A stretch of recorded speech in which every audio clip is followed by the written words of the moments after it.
अहमदाबाद इथल्या नरेंद्र मोदी स्टेडियमवर T20 विश्वचषक स्पर्धेचा भारत विरुद्ध न्यूझीलंड अंतिम सामना खेळला जाणार आहे। यासाठी पश्चिम रेल्वेने विशेष रेल्वे गाड्यांची सुविधा उपलब्ध केली। पश्चिम रेल्वेवर विश्वचषक स्पेशल गाड्या सोडल्या जाणार आहेत। पुण्यामध्ये अनधिकृत जाहिरात फलक धारकांवर आयुक्तांकडून मोठी कारवाई करण्यात आली। 8,57,000चा दंड अनधिकृत जाहिरात फलक धारकांकडून वसूल करण्यात आला। या प्रकरणी 21 जणांच्या विरुद्ध कारवाईबाबत विविध पोलीस ठाण्यात पत्रव्यवहार करण्यात येतोय। मुंबई शहर आणि उपनगरांसह ठाणे, रायगड आणि पालघर जिल्ह्यात उष्ण आणि दमट हवामान पुढचे काही दिवस कायम राहील असा हवामान अभ्यासकांचा अंदाज आहे। गुरुवारी मुंबईचं कमाल तापमान 38 अंश सेल्सिअस नोंदवण्यात आलं।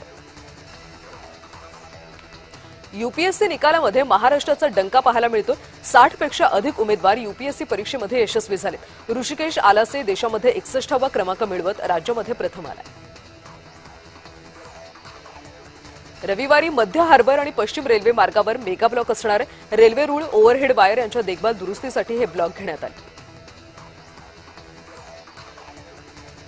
नागपूरमध्ये एका दिवसात 14 नागरिकांना कुत्रा चावल्याची घटना घडली। जखमींमध्ये 5 महिला आणि 9 पुरुषांचा समावेश आहे। कामठी शहरामध्ये भटक्या मोकाट कुत्र्यांच्या वाढत्या त्रासामुळे नागरिकांमध्ये भीतीचं वातावरण पसरले। मोकाट कुत्र्यांवर तातडीनं नियंत्रणाची नागरिकांनी मागणी केली। ठाण्यातल्या लुईसवाडी इथं जय माता शेरावाली मित्रमंडळाच्या वतीनं दरवर्षीप्रमाणे शिवजयंती साजरी करण्यात आली। उत्सवादरम्यान शिवकालीन नाणं प्रदर्शन भरवण्यात आलं। या प्रदर्शनाला एकनाथ शिंदेंच्या पत्नी लता शिंदे यांनी भेट दिली। त्यांच्या हस्ते महिला बचत गटांना महिला सक्षमीकरणासाठी अनुदानाचं वाटप करण्यात आलं।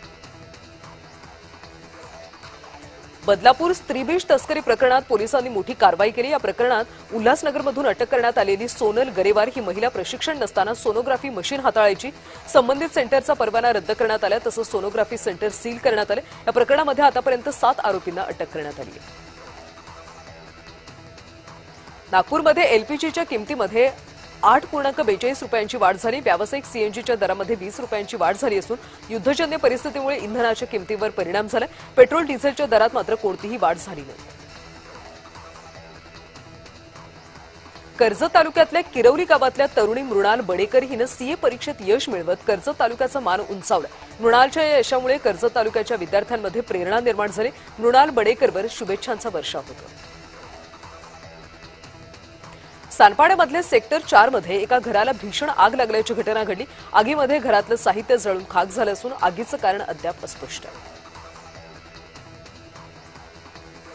इराण इस्रायल युद्धामध्ये मुंबईतल्या कांदिवलीच्या दीक्षित सोळंकीचा ड्रोन हल्ल्यामध्ये मृत्यू झाला।